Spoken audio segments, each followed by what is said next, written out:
Assalamualaikum warahmatullahi wabarakatuh. Perkenalkan, nama saya Ayu Diningsi dari kelas 5A2 Ilmu Hukum, Fakultas Hukum Universitas Muhammadiyah Riau. Saya mahasiswa semester 5. Di sini saya akan menjelaskan mengenai Undang-Undang Nomor 39 Tahun 1999 tentang Hak Asasi Manusia.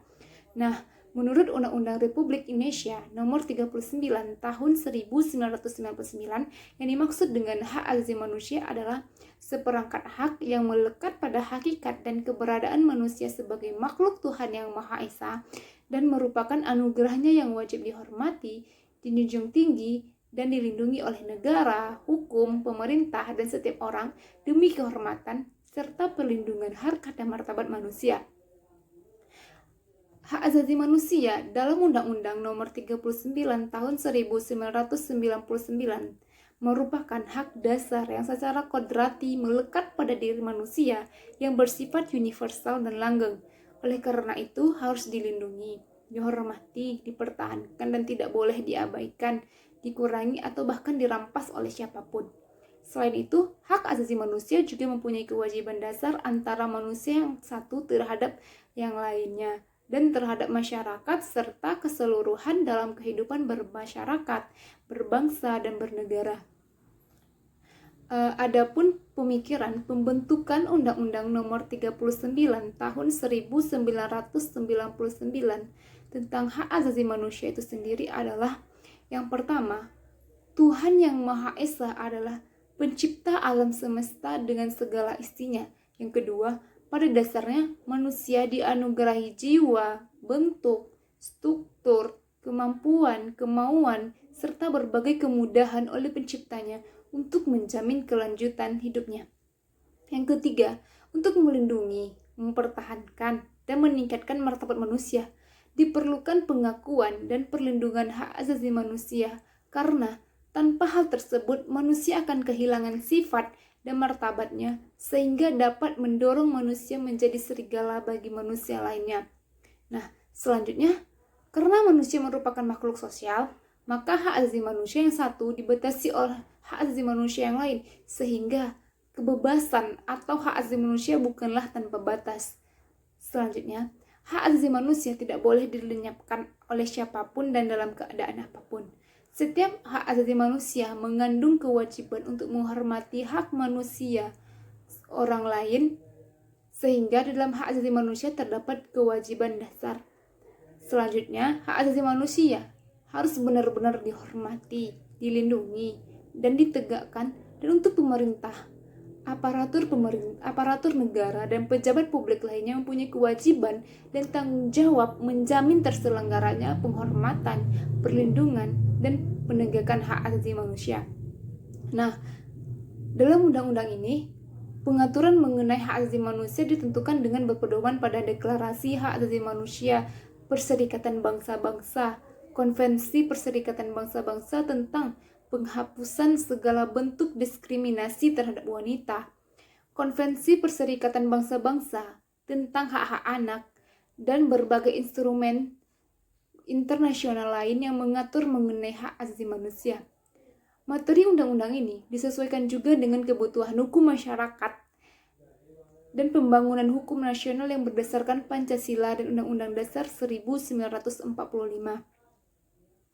Undang-undang ini secara rinci mengatur mengenai hak untuk hidup dan hak untuk tidak kehilangan paksa dan atau tidak dihilangkan nyawa, hak berkeluarga dan melanjutkan keturunan, hak mengembangkan diri, hak memperoleh keadilan, hak atas kebebasan pribadi, hak atas rasa aman, hak atas kesejahteraan, hak turut serta dalam pemerintahan, hak wanita, hak anak, dan hak atas kebebasan beragama.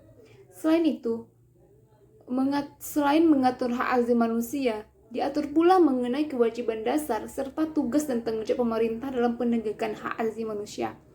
Nah, di samping itu, undang-undang ini mengatur mengenai pembentukan Komisi Nasional Hak Asasi Manusia sebagai lembaga mandiri yang mempunyai fungsi, tugas, wewenang, dan tanggung jawab untuk melaksanakan pengkajian, penelitian, penyuluhan, pemantauan, dan mediasi tentang hak asasi manusia. Dalam undang-undang ini Diatur pula tentang partisipasi masyarakat berupa pengaduan dan atau gugatan atas pelanggaran hak asasi manusia, pengajuan usulan mengenai perumusan kebijakan yang berkaitan dengan hak asasi manusia kepada Komnas HAM, penelitian, pendidikan, dan penyebarluasan informasi mengenai hak asasi manusia. Undang-Undang Hak Asasi Manusia ini adalah merupakan payung dari seluruh peraturan perundang-undangan tentang hak asasi manusia. Oleh karena itu, pelanggaran baik langsung ataupun tidak langsung hak asasi manusia dikenakan sanksi pidana, perdata atau administratif sesuai dengan ketentuan peraturan perundang-undangan. Adapun landasan hukum hak asasi manusia berdasarkan Undang-Undang Nomor 39 Tahun 1099, yaitu setiap orang berhak atas pengakuan, jaminan, perlindungan, dan perlakuan hukum yang adil, serta mendapatkan kepastian hukum dan perlakuan yang sama di depan hukum. Setiap orang berhak atas perlindungan hak asasi manusia dan kebebasan dasar manusia tanpa diskriminasi. Adapun isi dari Undang-Undang Nomor 39 Tahun 1999 tentang hak asasi manusia itu pasal 1. Dalam undang-undang ini yang dimaksud dengan hak asasi manusia adalah seperangkat hak yang melekat pada hakikat dan keberadaan manusia sebagai makhluk Tuhan yang Maha Esa dan merupakan anugerah yang wajib dihormati, dijunjung tinggi, dan dilindungi oleh negara, hukum, pemerintah, dan setiap orang demi kehormatan serta perlindungan harkat dan martabat manusia. Selanjutnya, kewajiban dasar manusia adalah seperangkat kewajiban yang apabila tidak dilaksanakan, tidak memungkinkan terlaksana dan tegaknya hak asasi manusia.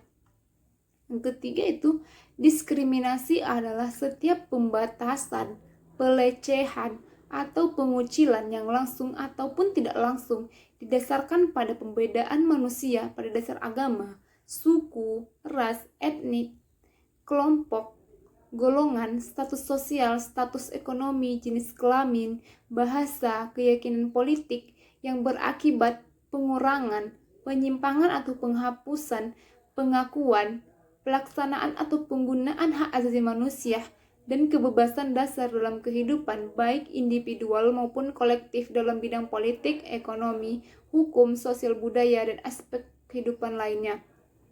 Selanjutnya, penyiksaan adalah setiap perbuatan yang dilakukan dengan sengaja sehingga menimbulkan rasa sakit atau penderitaan yang hebat, baik jasmani maupun rohani, pada seseorang untuk memperoleh pengakuan atau keterangan dari seseorang atau dari orang ketiga dengan menghukumnya atas suatu perbuatan yang telah dilakukan atau diduga telah dilakukan oleh seseorang atau orang ketiga, atau untuk suatu alasan yang didasarkan pada setiap bentuk diskriminasi apabila rasa sakit atau penderitaan tersebut ditimbulkan oleh atas hasutan dari dengan persetujuan atau sepengetahuan siapapun dan atau pejabat publik.